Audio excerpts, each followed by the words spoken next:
ए बाकी बोल नका. आधी आहे ना तुमचं नाव सांगा.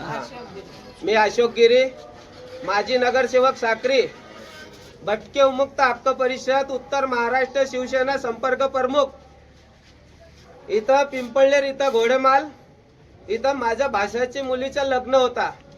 विजू गोसावी त्याची मुलीचं लग्न होता. त्यांनी पत्रिका दिली. मुलगी पिंपळनेरची मुलगी सोनगडला दिलेली आहे. तर सोनगडला दिलेली आहे तर सोनगडवाल्यांचे जरा वागणूक त्यांचे जे आहे ना राहणीमान सर्व आहे ना ते लोकांना कोणाला बी भांडतात. तर त्यांनी स्टेटस टाकला की पिंपळनेर लग्नामध्ये 18 तारीख, 19 तारीख आणि 20 तारीख ह्या तारखेला आम्ही तुम्हाला काय आहे आमचा दाखवू आणि तुमचा काय अस्तित्व आहे ते संपू. तर मी रात्री मुंबईला होतो. मुंबईहून येताना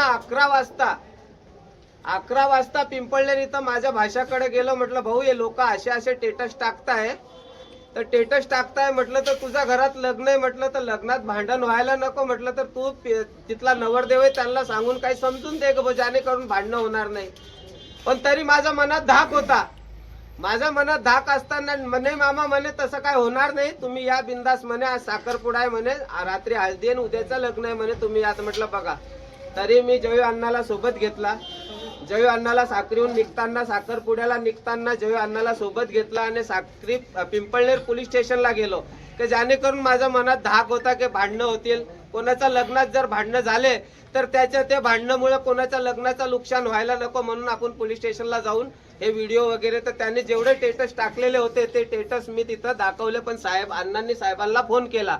अण्णांनी साहेबांना फोन केला असताना साहेब आज शिवजयंती छत्रपती शिवजयंती असल्यामुळं साहेब कार्यक्रमाला होते. तर अण्णा बोलले भाऊ म्हणे एक काम करू आपण संध्याकाळी म्हणे तिथं जाऊ म्हणे आणि साहेबांशी भेटून घेऊ. आता म्हणे ते नवरीवाल्याच्या बापाला भेटून येऊन जात. आम्ही तिथं भेटायला गेले तर ऑलरेडी ते तिथं आलेलेच होते चक्कू वगैरे घेऊन खिशातून सर्व. जसे आम्ही गेलो बसायला गेलो तिथं बोलायला गेलो तर बोलताना आम्ही बोललो म्हटलं भाऊ असे स्टेटस का बरं ठेवता कोणाचं लग्न होऊ द्या असं तसं. त्यांनी मागं पुढं विचार केलाच नाही. माझा भाऊ आहे माझ्यापेक्षा लहान सुरेश गिरी सुपडूगिरी गोसावी त्याला डायरेक्ट मारून टाकला. जेव्हा त्याच्यावर सुटलं तर तिथं देवेंद्र ज्ञानेश्वर पवार गेला त्याला बी घाव मारला. सुरेश गिरीचा पोरगा गेला त्याला बी घाव मारला. सुरेश गिरीचा भाषा गेला सागर गोसावी त्याला बी घाव मारला आणि माझा पोरगा गेला त्याला बी घाव मारला. त्या लोकांनी प्लॅन वाईज हे घटना घडवली आहे. आम्ही पत्रकार बंधूंना आणि प्रशासन आणि शासनला विनंती करतो जर ह्या लोकांना कमीत कमी 5-6 लोक आहे त्यांचे नाव सांगतो मी तुम्हाला. कानागिरी झुलालगिरी गोस्वामी राहणार सोनगड बाप्पा सीताराम नगर. जसवंत गोपाल गोस्वामी राहणार सोनगड. जतीलाल त्याच्यानंतर अनिलगिरी हटुगिरी गोस्वामी सोनगड. त्याच्यानंतर सोनूगिरी गोस्वामी सोनगड. विजूगिरी हटुगिरी सोनगड गोस्वामी आणि कमलेशगिरी शंभूगिरी गोस्वामी सोनगड. अजून काय बाकीच्यांचे नाव माहिती नाहीये. काय असलं तर आम्ही नाव तुम्हाला कळवू. परशु शंभू गोसावी या लोकांनी मिळून पूर्णपणे प्लॅन वाईज या आमच्यावर अत्याचार केलेला आहे. याच्यापूर्वी माझ्यावर बी सोनगड मध्ये एक वेळा कार्यक्रमात मला तिथून त्यांनी पळवलं आहे. पण मी एक सामान्य कार्यकर्ता असून मला समजतं म्हणून मी माझा निघून आलो. त्यांच्या काय नादी लागलो नाही. त्यांच्या हे कारण नेहमी त्यांच्या असतं. पण ते झालं. पण आज माझ्या पोरगासारखं माझ्या पोरग्याला मला खांद्याला खांदा लावून माझ्यासाठी रात पाटला गाडी सोबत जाणारा ज्ञानेश्वर देवेंद्र ज्ञानेश्वर पवार याचा काय संबंध नसताना त्या पोराचा बी डेट झाली आहे आणि माझा भाऊ सुरेश गिरी गोसावी याची डेट झाली आहे. नंतर क्या फाइट घ्या.